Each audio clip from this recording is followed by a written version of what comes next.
Hey everybody, David Boris here. Before we begin, I wanted to take a minute to ask you to check us out on Patreon. It's a great way to support this podcast because if you become a patron at patreon.com, you get early ad-free releases and exclusive behind-the-scenes bonus content you won't hear anywhere else. Patreon is a safe and secure way to support the podcast on a monthly basis. It helps me keep the show growing, and it helps me keep the show going. So become a patron today at patreon.com/hostilehistory. Okay, let's get to the show.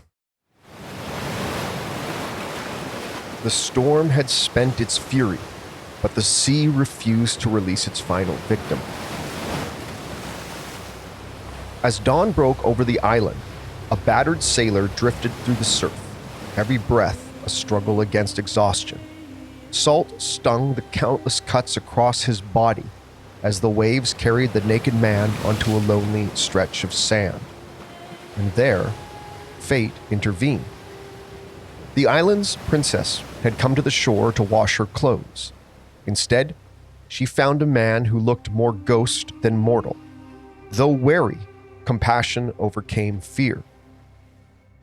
She ordered that he be clothed, fed, and escorted to her father's palace, where the stranger was welcomed according to the sacred Greek custom of xenia, hospitality owed to any traveler before questions were asked.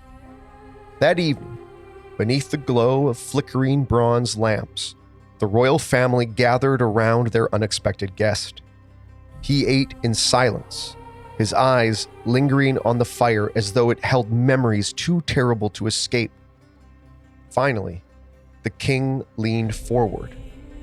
"Stranger," he said quietly, "you have crossed our threshold as a friend. Tell us your name." The sailor lifted his head. His voice was weary, yet carried the weight of kingdoms. "My name is Odysseus, and the road home has become a journey through the wrath of gods and monsters." Welcome back to Hostile History Unpacked. I'm David Boris. Today, we are unpacking the Odyssey. Released in 2026, Christopher Nolan's film about the epic poem has created an immense buzz. His choice of casting has been both applauded and condemned, while many wondered how the talented filmmaker would tackle such a vast story that has echoed down the ages. The Odyssey is an ancient Greek poem from around the 8th to 7th century BCE and is attributed to the poet Homer. Now, who or what Homer is highly debated. Was it a single person? A man or a woman? Was it a role or a job? Or even just a name simply attributed to whomever was telling the story? The identity is a mystery because the stories were originally passed down orally by traveling bards before they were ever written down. We do know that Homer is traditionally portrayed as blind, but because historical records of his actual existence are scarce, historians refer to this uncertainty as the Homeric question. Either way, Homer is credited with composing the two ancient epics, the Iliad and the Odyssey. The latter follows the story of Odysseus, the clever king of Ithaca, as he struggles to return home after the fall of Troy. Odysseus is a Greek who had fought in the massive Greek army that attacked and ultimately defeated Troy during the Trojan War. The ending of this war was recounted in the Iliad. Although that war lasted 10 years, Odysseus' journey home would consume another decade, which means he was away from his kingdom for 20 years in total. The journey begins as Odysseus and his men raid the land of the Cicones. They ruthlessly raid the city, killing the men, enslaving the women, and looting treasures. The Greeks then foolishly linger on the shore, feasting on wine and livestock, which allowed for a counterattack, and Odysseus and his surviving crew flee to their ships, losing 6 men from every vessel. Soon after, they encounter the Lotus Eaters, whose magical fruit causes sailors to forget their desire to return home. Next, they encounter the cave of the Cyclops, Polyphemus. Odysseus blinds the giant to escape, but his pride leads him to reveal his identity as he sails away. This is a problem, because Polyphemus is the son of Poseidon, god of the sea, who vows revenge and ensures that Odysseus' voyage becomes one of constant hardship. As the journey continues, the crew receives a bag containing the winds from Aeolus, but the sailors foolishly open it, believing it contains treasure. Instead, it blows the fleet back across the sea. They narrowly escape the man-eating Laestrygonians before Odysseus spends a year with the enchantress Circe, who transforms his men into pigs before eventually becoming his ally. Following her advice, Odysseus journeys into the underworld, where he consults the blind prophet Tiresias, who warns him that reaching home will require discipline, restraint, and respect for the gods. The final stages of the voyage are filled with legendary dangers, one of which you've most likely heard even if you've never read the Odyssey. It deals with sirens, those dangerous bird-like women who use alluring, honeyed voices to hypnotize sailors and lure them to their deaths on rocky shores. To survive, Odysseus plugged his crew's ears with beeswax. Then, just as they're past the sirens, Odysseus must navigate between the sea monster Scylla and the deadly whirlpool Charybdis, sacrificing a few men to save the rest. His crew's greatest mistake comes when they slaughter the sacred cattle of Helios, despite explicit warnings not to do so. Zeus destroys their ship in punishment, leaving Odysseus as the sole survivor. He drifts to the island of the nymph Calypso, who keeps him captive for years until the gods finally order his release. After one last shipwreck, he washes ashore on the island of the Phaeacians, where Princess Nausicaa discovers him and brings him before her parents. There, Odysseus recounts the incredible story of his travels before the Phaeacians finally carry him home to Ithaca.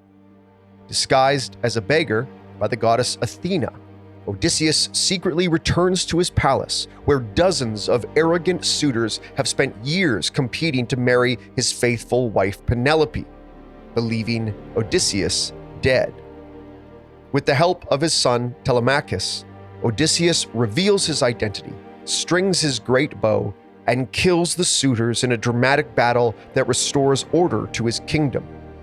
The epic concludes with Odysseus reunited with Penelope and his aging father, bringing peace to Ithaca after 20 years of war, wandering, and perseverance. I mean, that's a lot. So how could all of that be contained in one 3-hour movie? How well could something like that be achieved? Our friend Liv Albert from the Let's Talk About Myths Baby podcast got an advanced screening of the film, and we've brought her on to chat about what she thought of the film, how it stayed true to the poem, and how it departed from it. I began by asking her her general thoughts on the film's accuracy in terms of portraying the epic. Overall, the storyline was pretty decent. I have like my own favorite bits and pieces that for the most part I think were not in there. I mean, the visuals have been an unfortunate thing for me in terms of accuracy. And you know, there is no real accuracy when it comes to portraying anything from ancient Greece. But I like to say, you know, there is a vibe of ancient Greece, which I don't really think they got. They kind of made it seem like it was all happening in like Northern Europe in an odd way. People are wearing a lot of furs, and it is very hot in Greece. But no, they got the storyline pretty correctly in terms of overall plot, I guess. And, you know, it depends on kind of what your priorities are with the Odyssey and kind of what you're interested in. But I would say in terms of like an overall base level of what the most common typical reading of the Odyssey is. They did that. I'm most interested in the women of the Odyssey. The Odyssey as a Homeric text has some of the strongest and most important and like respected and influential female characters in all of Greek mythology. I think it hands down has the most and the best. And I was looking forward to some of them, particularly in the casting.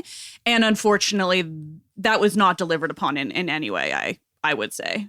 Why don't you give us two of your favorite women from the story and tell us why you find them so inspiring? Yeah, please, happily.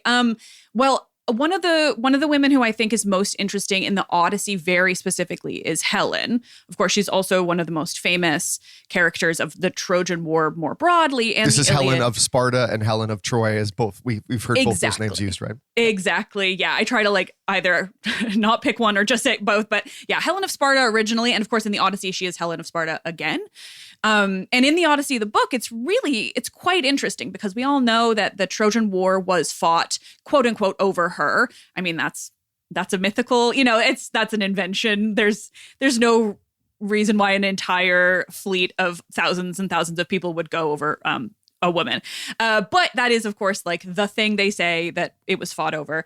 But by the time that we meet Helen of the Odyssey, another decade has passed. She and her husband Menelaus, the husband who brought her back and took her back as his wife. They have done a ton of traveling by this point, and they've arrived back in Sparta. And in the text, it's really interesting because Helen is incredibly important. She is very clearly equal in terms of stature to her husband, the king. In fact, Menelaus is only king of Sparta because he married Helen. He is not originally from Sparta. He got that kingship through her. And when she is in the whole process of the Odyssey, she very much stands like at the same level as her husband in really interesting ways, particularly as we think about, how she's treated in terms of how people, see her in the storyline, right? She's often seen as like the cause of the war. But in the Odyssey, she's really well respected. She really plays a very maternal and caring role to all of the men. They're really upset about talking about the war, and they're upset about Odysseus being lost, and Helen soothes them. We actually learn that she picked up some medicinal tricks in Egypt while they were traveling, and she's incredibly skilled now at making medicines, and she makes one that makes the men feel better. They stop crying. They're able to enjoy the evening without focusing too much on all of their grief. And so this Helen she's an incredibly powerful woman, and her husband in the epic very clearly loves her. There does not seem to be any issues between them, even though there was the war. She's well respected. She's the queen. She speaks her mind. There's a point where someone asks him a question and she answers, and he's like, yes, exactly right, wife. Like, it's really an interesting dynamic between them. And unfortunately, that's what disappointed me most in Christopher Nolan's, is that Helen is none of those things. He actually made it appear that she'd been abused by Menelaus very severely and gave her this really big, scary scar. And the implication is that he gave it to her, and she's treated like she doesn't matter at all. And it really hurt, I'll be honest, in a lot of different ways. Also, because I think casting Lupita Nyong'o was really, really interesting. And I think that had he presented the Helen of the Odyssey, where she holds all of this power and really clearly is respected among the men, that would have been a really great casting. And unfortunately, I'm having trouble thinking too far beyond that because it was really affecting to me. I almost feel like it needs a warning for women who have survived domestic violence because of how she was treated in that movie. And it really shocked me. But I will say that I also love Penelope, and she was the one woman who was treated quite well in the narrative, and she's quite strong and stuff. I don't think giving it to one woman negates the taking it away from all of the others, unfortunately. But Anne Hathaway's Penelope was quite powerful, I will say. And is Penelope a character from the Odyssey that also stood out to you in terms of the women of the Odyssey? Absolutely, yeah. Penelope is, of course, Odysseus's wife, and very similarly to Helen, we get the sense that she is very well respected. And, she kind of hangs on to the kingdom, even though he's gone for 20 years. And that's a really interesting dynamic. And it actually has led a lot of scholars to wonder about how lineage is passed down in that earliest time period during the Bronze Age, particularly, because both these women appear to hold sort of the reins to their kingdoms, Helen and Penelope, because, Penelope does lead Ithaca, even though Odysseus is presumed dead. And so that's generally interesting. She's known for being, very wise and very strong and very loyal to Odysseus. So I can also see why, she is sort of chosen to be the one who is presented in that way. Odysseus in Christopher Nolan's Odyssey is also he stays very committed to her in ways that feels very convenient for modern audiences. He did have a few lovers on his journey home, did he not? Oh, he sure did. But not here. Interesting. Yeah. Actually, one of the Circe is another of the women who I find to be very interesting. Greek witches broadly are really interesting because they're always presented as being very beautiful and appealing, and they use that. They know that men find them seductive and appealing, and they use that to do whatever they need to do. For Circe, it's that there are like 20 men who are suddenly in front of her door, and that feels very threatening, but they think she's beautiful, and so she welcomes them in and transforms them into pigs. Unfortunately, in Christopher Nolan's, he decided to make Circe into a kind of gross character who's distinctly unappealing, and who it's unfortunate too. So almost like he sort of embraced like the trope of the witch, sort of like almost like a Disney trope in that sense. It's funny because I would say, he embraced the trope of the Roman witch, which is very like where we get this idea of like gross old women tricking men as witches is very much ancient Rome and very much did not exist in ancient Greece. The witches are always very beautiful, like Circe and Medea, right? They're out here marrying heroes, even though they are these witches.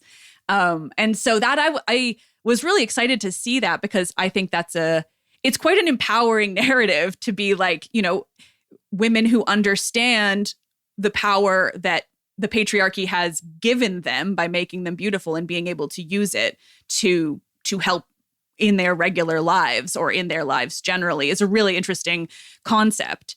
And so, similarly, I was disappointed that Circe was turned into, she's meant to be gross. Like there's this really there's a whole scene leading up to the men being transformed that is very much meant to gross out the audience, like really meant to be yucky in this way that I thought was an odd choice. And mythology and the Odyssey is so whimsical, and I think I'm just often disappointed when this attempt is to like make it really gritty, because it's just like it is on its face really whimsical and silly. How does a surgeon harm patients and not face prison? Underneath St. Helena's volcanic, lush scenery is a shocking, ongoing scandal. They did the damage to him and make our life harder than it used to be. A surgeon came to help, but left devastation behind. I'm Luke Jones. After the Pitcairn trials, I headed to a different, isolated community to investigate. Listen to the surgeon of St. Helena. Every service member has a story worth telling. Men and women from the US and Allied Armed Forces tell those stories on I Serve, a new podcast from Foreign Policy and With Honor. On each episode, one former service member tells us about a mission that tested their limits and what it means to put duty above self, even after the uniform comes off. I'm your host, Robert Irvine. You can follow and listen to I Serve on Apple, Spotify, or wherever you get your podcasts. Hi, I'm Jane Coaston, former writer and podcaster for places like the New York Times, The Atlantic, and National Review. And now I'm here to hang out with you 5 days a week on What a Day, Crooked's daily news podcast. That's right. Now who's respected on both sides? Okay, yeah, it's not me. It's probably still just Dolly Parton. Moving on. These days, it's hard to separate what matters from all the noise, especially when the noise somehow also feels like it's made out of knives. That's why every weekday, the team and I scour the headlines to bring you the stories that matter most to the way you live, in just 20 minutes. Listen to the show wherever you get your podcasts. It's a fascinating story because Odysseus is so clever. For the listeners, he's the one who comes up with the idea of the Trojan horse, right? But at the same time, he is egotistical. He's, full of bravado or hubris. He clearly loves women and different components of the story. So how faithful to his wife, I admit, perhaps in the ancient Greek time, maybe faithfulness is a whole nother cultural context that maybe we don't understand in the 21st century. We don't relate to in the 21st century. But he's flawed, but he's a hero. But there's these incredible moments with him. Do you feel on watching the film, did the portrayal of Odysseus satisfy any of your visual understanding or intellectual understanding of the poem in terms of that person in particular? A little bit, I would say. I have to admit, the casting of Matt Damon, who in my eyes is just like the single most 21st century American man you could possibly pick, that was hard to get past. Like, it's Matt Damon. And, I have to admit, like, they didn't hire like any Mediterranean actors. I have yet to have found one in cast list. And that is really disappointing to me in ways that I just think is baffling. Like, they filmed it in Greece, but they didn't. I think Matt Damon did a better job than I was expecting.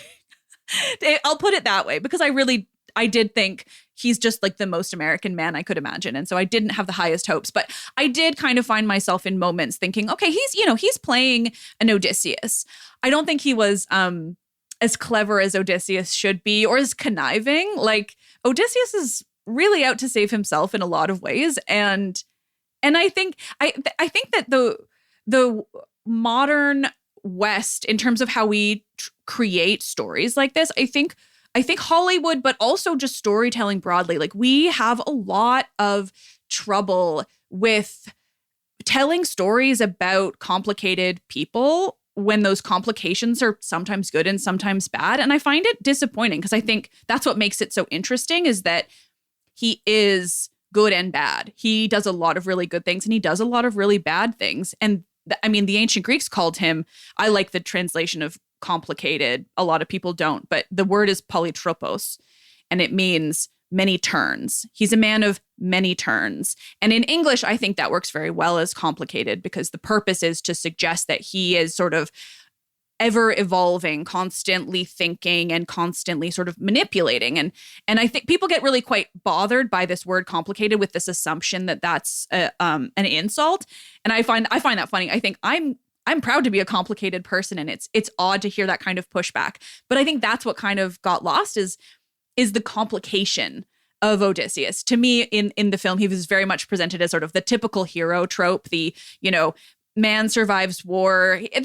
They play a lot with PTSD, I think, to a degree, with the horrors of war, and that's very good. That's very much very present in the Odyssey as an epic. But they did kind of lack a lot of the really complicated nature of Odysseus. The fact that he does like fuck people over, and he does make these mistakes. He does cause his men to die. A lot of those choices that he makes in the epic were taken away from him and they happened in the epic. And so, it on the surface, it's the Odyssey. It's got a lot of the plot points and things. But as someone who has read the epic like 4 to 5 times in the last year alone, I unfortunately found that so many of the things that I personally find interesting were left out. I'm fascinated with your take on the Odyssey in terms of a children's book, if you don't mind us going there for a second. Please. Because as we're understanding here, Christopher Nolan makes some choices about how he interprets this epic poem.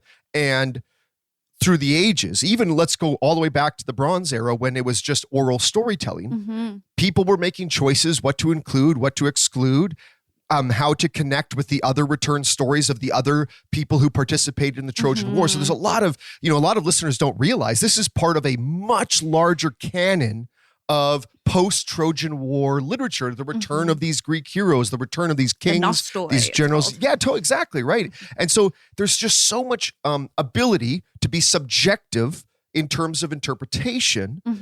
I'm fascinated when you turn this into a story for children. How do you approach that complication? Speaking of complicated, how do you approach those complications?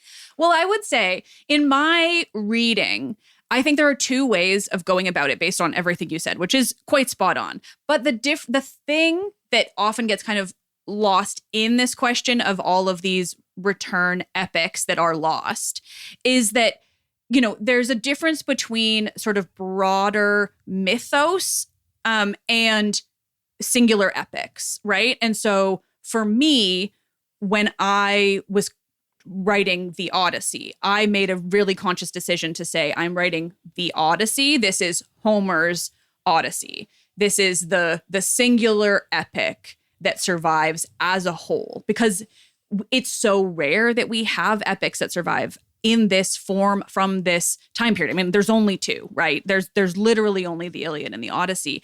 And so while there is this surrounding mythos about the overall war and the returning people, the stuff that survives that actually tells us those stories typically comes from centuries, even millennia later. And so while it's valid, absolutely, in terms of the wider mythos, it's also, I think, a really valid choice that can be made to say, I'm sticking with the Homeric one, because there's often contradictions. There's often things that have changed because everything is lost.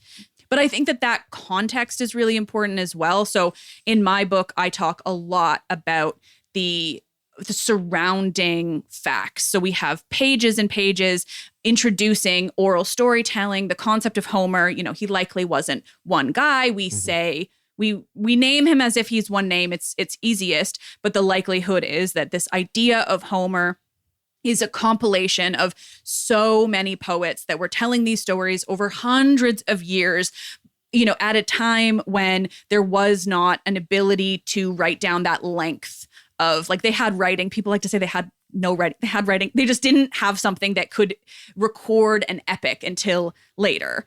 And I say that because in the Odyssey, he suggests that people forget how to write. And that made me really mad, in Nolan's Odyssey.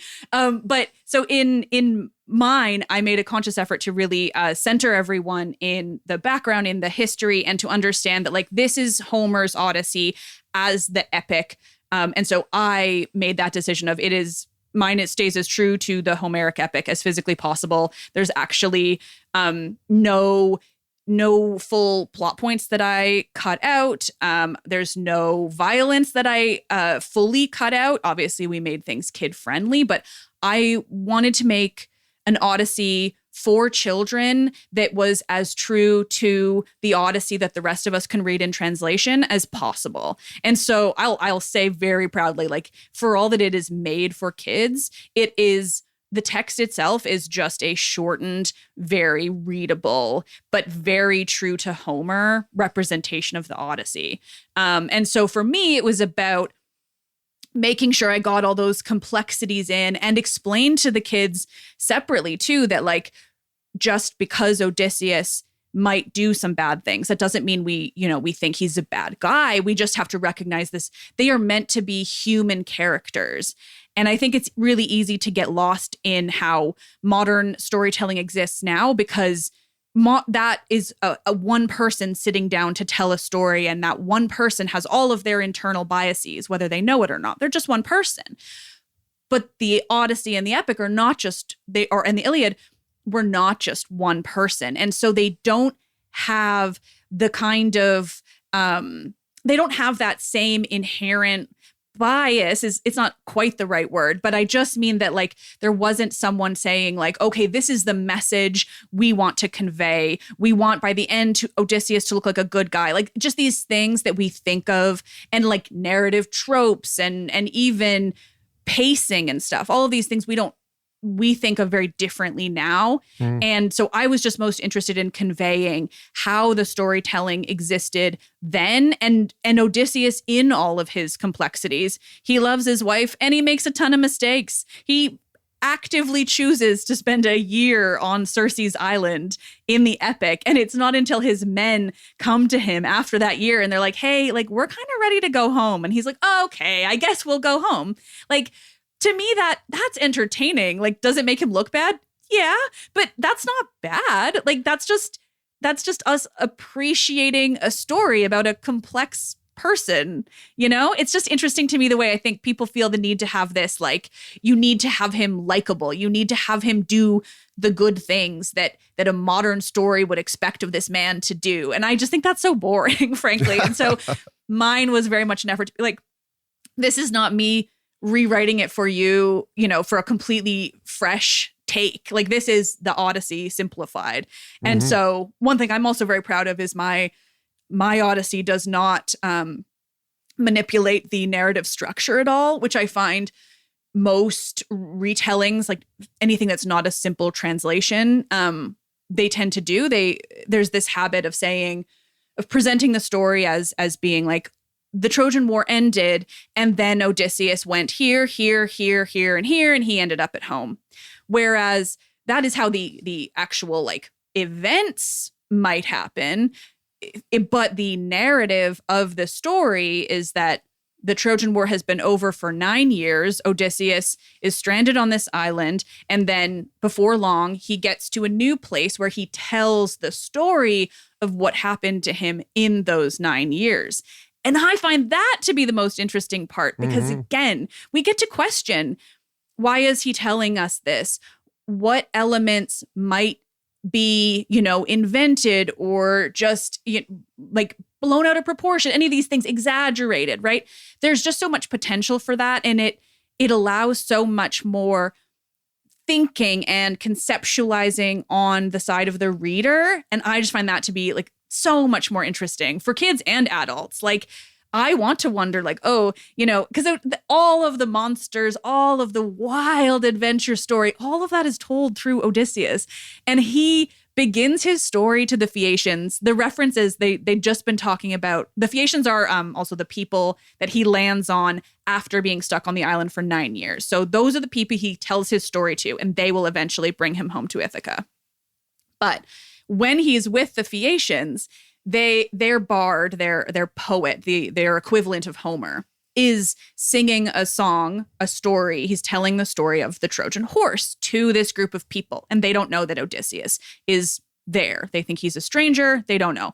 And so once that story is over, then Odysseus feels like he can reveal who he is. And especially because that story had just been about how Odysseus was the one who planned the trick of the Trojan horse that allowed the Greeks to defeat Troy, right? The singer is saying, oh, praise Odysseus. And meanwhile, Odysseus is there being like, hee, that's me.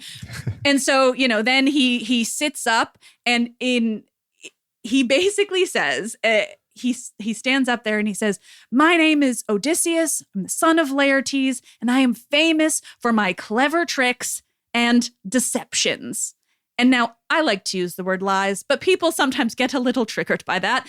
But deception is a lie. He's saying he's famous for lying. And again, this is not meant to be a bad thing. It's what makes him famous. He's really good at lying. And it's not saying that he's this bad guy and we don't need to trust him ever. But like, that's the story, and how fun that he's like, you just heard this story of the Trojan horse that I invented and this amazing trick that allowed us all to win the war. He's like, that was me. I'm famous for my tricks and my lies. Like, he's proud of it, and that's okay. Yeah. But then, of course, that's when he launches. He's like, I'm Odysseus. I'm famous for this clever trick, this lie that was the Trojan horse. Let me tell you what happened in the past 9 years. And then he lists all these monsters and gods and winds and lotus eaters and all of these wild things. And isn't it more fun as an audience to then think, oh, well, what in this is truth and what in this is exaggeration? Like, I just think it's so much more interesting. And so that, all to say, is very important for me. And also just a general thing where I want everyone to see that. Like, I want to see an adaptation of the Odyssey where we're just proud of the fact that he's good at this, because it's so interesting. Yeah, absolutely. It's a story within a story, which at certain points when you think about it, makes you sometimes doubt or question the veracity of his own story within that story. He's the very first unreliable narrator. He's the quintessential unreliable narrator. And as someone who, has an English degree, those are just interesting characters to read when you know they're unreliable. Like it's not a knock on his character. It's just it's an additional piece that we as a reader who should be open to these kinds of complexities, can take in.